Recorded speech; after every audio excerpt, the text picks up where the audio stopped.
Hey guys, welcome back to another video, and today is going to be something different. Anyway, if there's one character that I wish survived, it would be Sirius Black. Get away from my godson.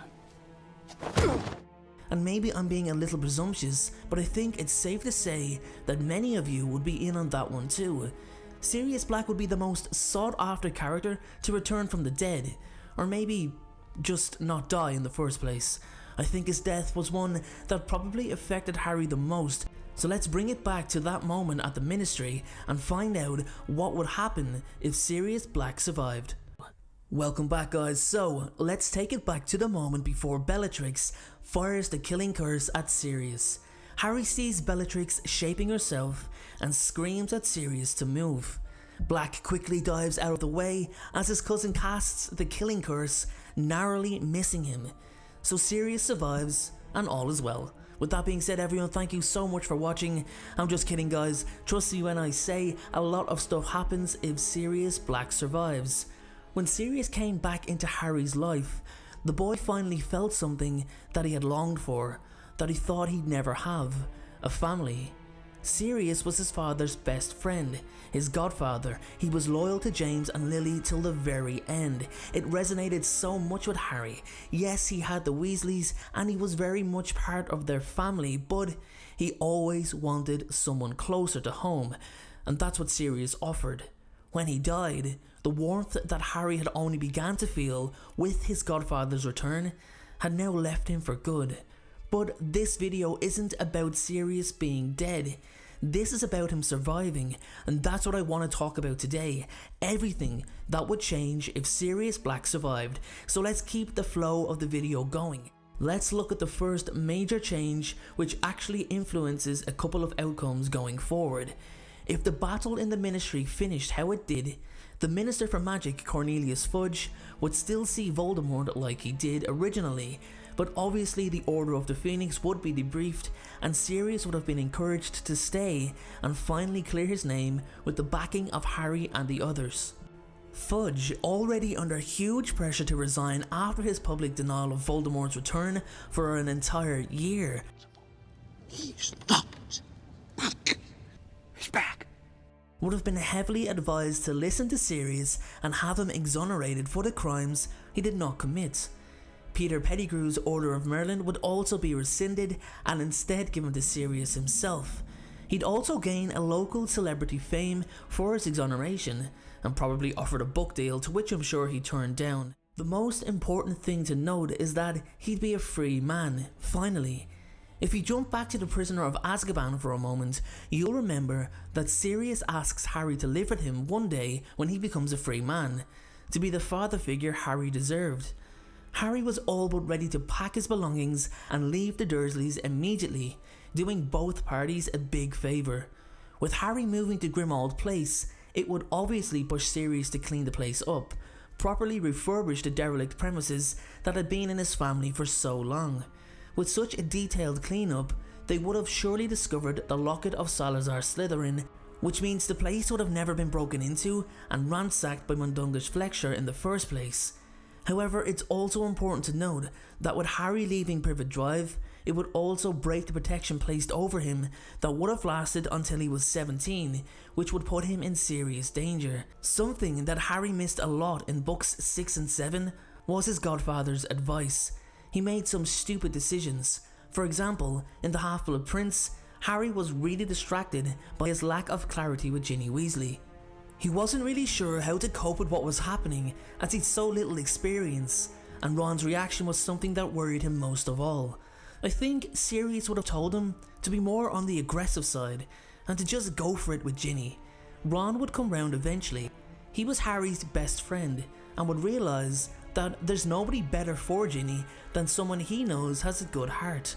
Sirius also would have insisted on joining Harry on the Horcrux hunt, and I think Harry would have felt a lot more comfortable with him there. It always seemed to be a case of Harry wanting to be around Sirius most of the time, and it frustrated him that he couldn't spend more time with his godfather due to the latter being in hiding. He most likely would have insisted on aiding his godson and Dumbledore when they went to the cave also, which unbeknownst to them would be a waste of time as they already had the locket, but in saying that, they know exactly what was in the cave in the first place, just that it was something very valuable to Voldemort. The trouble with Sirius being involved here is that if the three of them apparated back to Hogwarts, he most likely would have interfered with Snape's attempts to kill Dumbledore. Maybe he'd have successfully stopped it, ruining the perfect moment to finally execute the plan. Even if Snape was successful, I'm pretty sure Sirius would have retaliated and tried to kill Snape himself. So, the original chain of events may not have happened as it was supposed to. Also, it's noteworthy to mention that with Harry no longer living in Privet Drive and now in Grimmauld Place, there would have been no need to escort him to the Burrow in the first place, as Grimmauld Place was the headquarters of the Order. This means the Battle of the Seven Potters wouldn't have actually happened, meaning Mad-Eye Moody wouldn't have died, which means... Actually, can I just stop it here for a second? How terrible did the movies portray Mad-Eye Moody's death? We don't see anything happen on screen. We don't see Remus and Bill attempt to recover the body. We don't even see the body being recovered by the Death Eaters. I would have loved a scene where we see a Death Eater walking through the Ministry holding a box in his hand, knocks on Dolores Umbridge's door and hands her the box. She opens it and it's Moody's magical eye. That would have been an awesome scene. Anyway, as I was saying, had Harry been at Grimmauld Place, Mad-Eye Moody would have survived and George's ear, well, that would have been saved. That was a good looking ear, I've got to say. I'm not exactly sure if it was practical to use the Flu network, but Grimmauld Place, the Burrow, surely they can go between. I don't know if the Ministry was tracking those movements either. I've looked back to see and check, but I couldn't actually find anything. But if you know, then let me know in the comment section below. That rhymes. Well, in Book 7, it would have been quite grim at this point for Sirius. It's quite difficult to say how he would have changed the trio's journey in terms of what they needed to do to actually find the Horcruxes. But one thing he would have not allowed was Ron leaving. In fact, Sirius would have taken over full responsibility for the locket, wearing it all day. Now, would it have affected him negatively like it did with Ron and Harry? Well, it's possible, but don't forget, this man spent 12 years with Dementors. He has the mental strength to overcome these challenges. And however, in saying that, this was Voldemort's magic. He also would have fought in the Battle of Hogwarts, and I feel he would have made a considerable impact.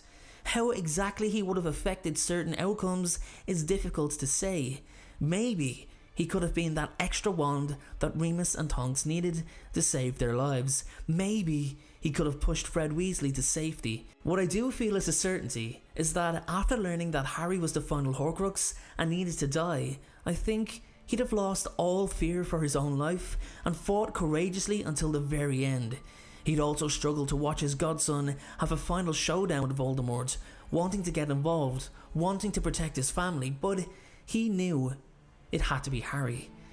After the boys' victory, he'd have a huge hand in Harry's life, and maybe that final line of "all was well" could be changed to "all was really well," if you get my point. So guys, with that being said, that is my video on what would happen if Sirius Black survived.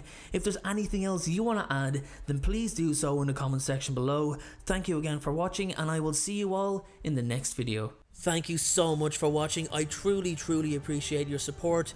Everyone, notifications of uploads are more important than ever. So please, if you haven't already, turn those notifications on to make sure you're notified the moment my video goes live. Making videos is what I love to do. It's my dream and my passion. However, it does cost time and money to produce this content. So if you have $1 to spare to support me on Patreon in exchange for some exclusive unseen content, then you can click the Patreon link below or at the end of this video. Please only support me if you can afford it. And make sure to follow me on Instagram at InstaDeanJ and on Twitter at PotterFolklore. Check out my other videos appearing on screen, and please make sure, most importantly, to hit that subscribe button. Thanks again everyone, and please have a great day.